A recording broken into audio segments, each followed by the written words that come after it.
Crypto products and NFTs are unregulated and can be highly risky. There may be no regulatory recourse for any loss from such transactions. दोस्तों, जो एकदम तड़कती भड़कती और समझ से परे chemistry है ना सेंट्रलाइज्ड फाइनेंस और डिसेंट्रलाइज्ड फाइनेंस के बीच में, वो बड़े ही लंबे समय से चर्चा का विषय है। एक और जहां नफरत करने वाले लोग कमियां निकालने में लगे हुए हैं, वहीं दूसरी ओर कुछ अत्यंत ही ऑप्टिमिस्टिक और दिमागदार लोगों ने डिजिटल फाइनेंस की एक नई कैटेगरी ही बना डाली है, CDFI नाम से। नमस्कार मित्रों, मैं हूं आपका दोस्त आदित्य राज। स्वागत है आपका क्रिप्टो अनफिल्टर्ड के एक नए एपिसोड में। और आज हम बात करेंगे क्रिप्टो की दुनिया के एक उभरते हुए नए राजकुमार के बारे में, जो कि है CDFI।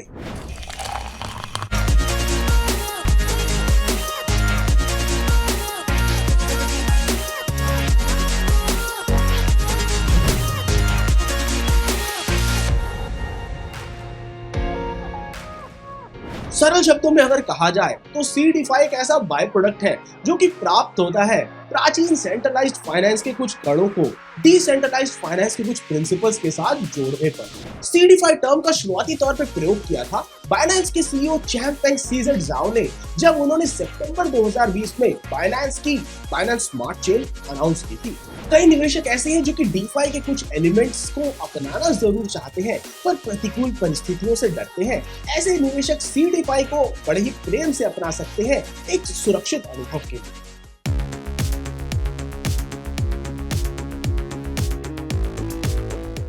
CDFI जो है वो कई लोगों को डिसेंट्रलाइज्ड फाइनेंस के प्रोडक्ट्स को एक्सप्लोर करने में हेल्प कर सकता है, जैसे कि decentralized exchanges, yield farming tools, liquidity aggregators और लेंडिंग प्रोटोकॉल्स। बाइनेंस के BSC चेन ने शुरुआत की थी सेंट्रलाइज्ड और डिसेंट्रलाइज्ड फाइनेंस के बीच की जो दूरी है ना, इसको कम करने की और इसकी शुरुआत हुई $100 मिलियन के एक सीड फंड से, जिसको कि सेंट्रलाइज्ड फाइनेंस और डिसेंट्रलाइज्ड फाइनेंस के बीच में और कोलैबोरेशन को बढ़ाने के लिए इस्तेमाल किया गया। बाइनेंस ने अपने यूजर्स को अपने खुद के BNB टोकन को स्टेक करने की अनुमति दी और इसके बदले जो बाइनेंस के खुद के द्वारा बैक्ड प्रोजेक्ट से उनके कल्टीवेटेड टोकन्स कमाने की खुली आजादी दी अपने सारे यूजर्स को। अब इसके कारण से यूजर्स को फायदा मिला डिसेंट्रलाइज्ड फाइनेंस का। बिना DeFi के जो प्रोटोकॉल्स और नियम कानून होते हैं उनको डायरेक्टली डील करने का जो बोझ था उसको बिना झेले वो फायदा उठा। अब इस सिस्टम ने अट्रैक्ट किया अन्य नेटवर्क्स को कि वो अपने सिस्टम्स को ट्वीक करे ताकि उसमें कुछ DeFi के भी हिस्से हो और उसमें जो सेंट्रलाइज्ड फाइनेंस के कुछ कण हो वो यूजर्स द्वारा एक्सेसिबल रहे। नैस्डैक के अनुसार DeFi की करंटली $250 बिलियन की टोटल जमा पूंजी है, टोटल वैल्यू लॉक्ड के अंदर, जिसको TVL कहा जाता है। सेंट्रलाइज्ड फाइनेंस जो है वो तो और बड़ी ट्रिलियंस की संख्या को हैंडल करने का आदी है और ग्लोबल इक्विटी मार्केट कैप की वैल्यू $100 ट्रिलियन के आसपास होने का अनुमान लगाया जा रहा है, जो कि DeFi की करंट वैल्यू से तो बहुत ही ज्यादा है। इसलिए बाइनेंस जैसे ब्लॉकचेन्स और नए व्यक्तियों का भरोसा जीतने के लिए अपना ट्रस्ट एक ऐसी चीज पे लगा रहे हैं जिसमें पहले से ही उपभोक्ताओं का भरोसा है, और वो है सेंट्रलाइज्ड फाइनेंस। मई 2022 में एवरीनेट, जो कि एक वित्तीय सर्विसेज देने वाला प्लेटफॉर्म है, उसने अपना मर्जर अनाउंस किया वेलो लैब्स के साथ, जो कि क्रिप्टो के जगत में डीप तक घुसा हुआ है। अब वेलो लैब्स जो है वो एक नामी गिरामी ब्लॉकचेन इंफ्रास्ट्रक्चर कंपनी है, जिसका उद्देश्य क्रिप्टो जगत में जो इंटरनेशनल रेमिटेंसेज है उनको और आसान करना है। एवरीनेट की टीम लाई अपना गहरा क्रिप्टो से जुड़ा हुआ ज्ञान, और वहीं जो वेलो की टीम थी उनके पास पहले से एक्सेस था इंस्टीट्यूशनल पार्टनर्स का, और इन दोनों के सामंजस्य से एक शुद्ध CDFI इकोसिस्टम का बनना संभव हो चुका है। मर्जर के समय पर दोनों ही कंपनीज ने इस बात पर बड़ा ही भरोसा जताया कि मर्जर के बाद जो नया वेलो होगा वो CDFI की जगत में एकदम शीर्ष पर होगा। दोस्तों, पिछले हफ्ते यूनिजन, एक CDFI क्रिप्टो एक्सचेंज ने $200 मिलियन का इन्वेस्टमेंट रेज किया private equity group global emerging markets GEM से। बाइनेंस चेन पर बना ये प्लेटफॉर्म सेंट्रलाइज्ड और डिसेंट्रलाइज्ड एक्सचेंजेस के फीचर को मिलाकर लोगों को अपनी सर्विसेज ऑफर करता है।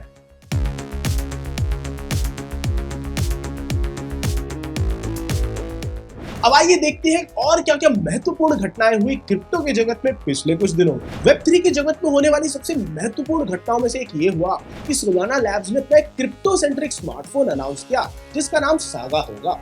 एक क्रिप्टो वॉलेट जिसका नाम होगा सोलाना पे, वो पहले से प्री लोडेड होगा इस स्मार्टफोन पे, जिसकी मदद से ये ट्रांजैक्शंस को कर पाए QR कोड्स के मदद से।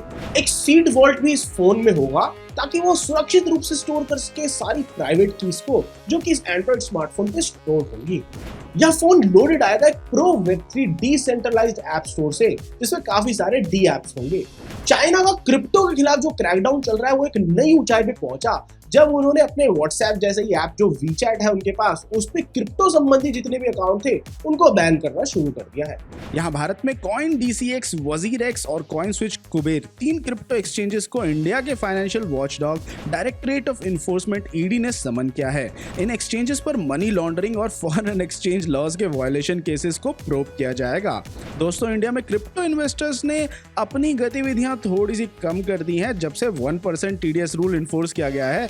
इस रूल के अंतर्गत क्रिप्टो खरीदने, ट्रेड करने और अपने वॉलेट में डिपॉजिट करने पर हर स्टेप पर उसकी वैल्यू के अनुसार 1% टैक्स काटा जाएगा। जो average daily transaction volume Indian exchanges पे वजीरेक्स, कॉइन DCX, BitBNS और ज़ेप पे है वो गिर के $5.6 मिलियन के करीब हो गई है जो कि 44 करोड़ के आसपास है पिछले कुछ दिनों में। और जून तक भी भाई ये वॉल्यूम जो थी $10 मिलियन के आसपास थी जो कि ऑलमोस्ट 80 करोड़ रुपए के आसपास थी। और यार वैसे ही ग्लोबल क्रिप्टो सेंटिमेंट जो है वो रिसेशन के डर से अभी थोड़ा हिला हुआ है। कॉइनबेस, वॉल्ट, eToro जैसी कंपनीज ने अपने काफी एम्प्लॉयज को फायर तक कर दिया है ताकि वो अपने बिजनेस को चालू रख सकें।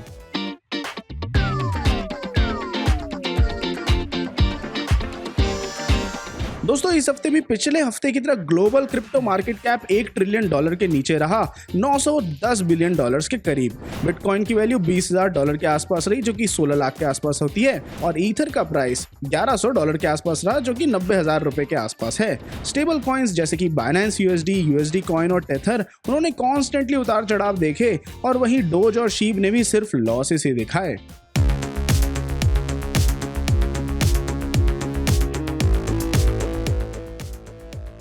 दोस्तों, पिछले 24 घंटों में मार्केट जो थी वो 1.40% ऊपर गई। इथेरियम 3.39% ऊपर गया।